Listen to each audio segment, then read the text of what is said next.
Flight rates पे discount किसे नहीं चाहिए, लेकिन ये कंट्रोवर्शियल भी हो सकता है।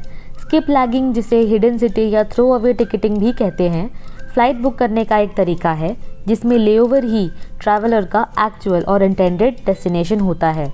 फॉर एग्जाम्पल, एक पैसेंजर पॉइंट ए से पॉइंट सी तक जाने का टिकट करता है, लेकिन इसमें पॉइंट बी एक स्टॉप ओवर है। क्योंकि पैसेंजर का एक्चुअल डेस्टिनेशन पॉइंट बी है, वो एयरपोर्ट इसी लेओवर पे छोड़ देता है और उनकी बी टू सी की जर्नी की सीट खाली रह जाती है।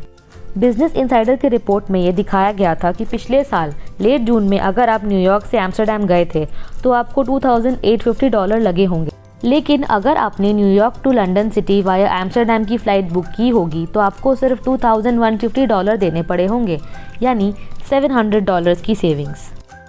एयरलाइंस ऐसा इसलिए करती हैं क्योंकि कुछ स्पेसिफिक रूट्स में दूसरे रूट्स के कंपैरिजन ज़्यादा कंपटीशन है।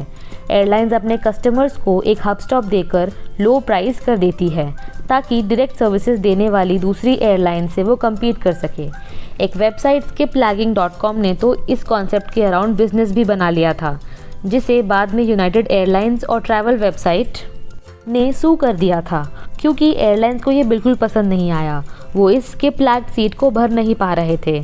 स्किप लैगिंग का एक बहुत बड़ा डिसएडवांटेज ये था कि नॉर्मली आपके checked in baggage final destination पे भेज दिए जाते हैं और अगर आप बीच में जर्नी छोड़ देते हैं तो आपको आपके बैगेज नहीं मिलेंगे।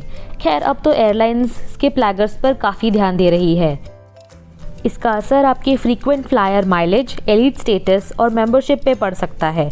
यहाँ तक कि अब तो कई टिकट्स पे वार्निंग्स भी लिखी होती हैं।